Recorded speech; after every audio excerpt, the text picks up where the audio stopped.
Hello, Tilly Good with Iowa 4-H Youth Development. For this week's volunteer development video, we are going to continue our conversation around connecting with youth virtually. We know there are many ways to connect with youth participants outside of a face-to-face experience. To ensure youth safety and protect yourself as a volunteer, we have outlined some best practices to consider when communicating with youth participants in our technological world. Today, we will discuss general best practices, things to consider with using communication apps or social media, and best practices for virtual meetings. All of this information can be found on the Volunteer Resources webpage.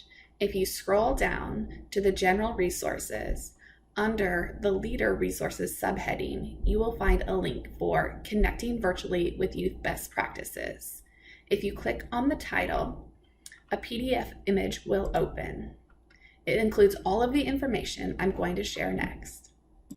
When we think about risk management in a virtual or online setting, there are a few general best practices to consider. Remember that the Iowa 4-H Volunteer Code of Conduct still applies to a virtual and online setting. Also, it is best to communicate with groups as a whole, as opposed to sending individual messages to youth participants.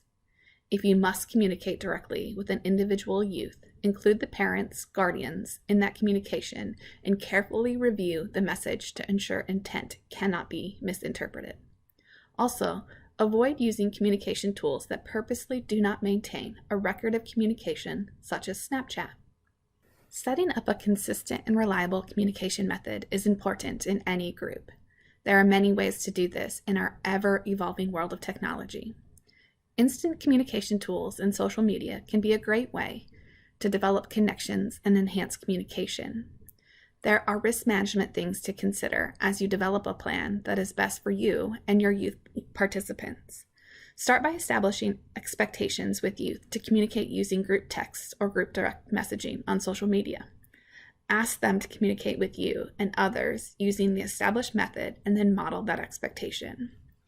Some options could include group email, Facebook group chat, and/or text message group that all youth participants can use.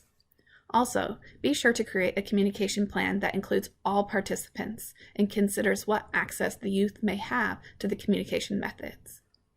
As another reminder when developing your communication plan, avoid individual texting and direct messaging on social media whenever possible. If your communication plan includes using communication apps such as Remind, GroupMe, be sure to get parent-guardian permission to communicate with the youth in that format. Be sure to provide information regarding the communication method and a link to where additional information can be found.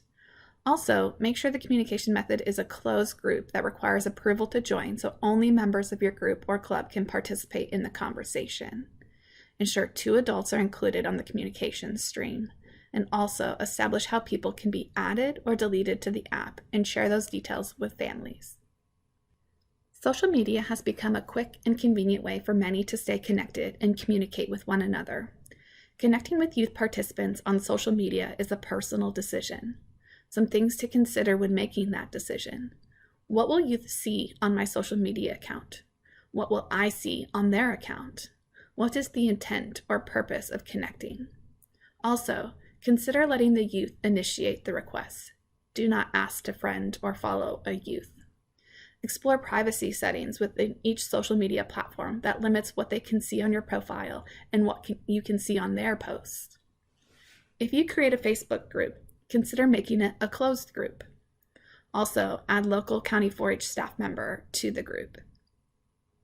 If you post a photo video to your personal page, confirm that photo and video permission has been given from all youth included, and do not include any identifiable information. Do not tag people in the post and possibly restrict allowing others to tag themselves.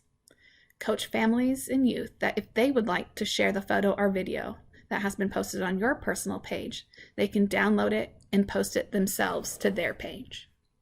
There are several things you can also do in a virtual meeting setting to ensure youth safety and protect yourself as a volunteer. The first includes avoid sharing virtual meeting links on a public platform like social media.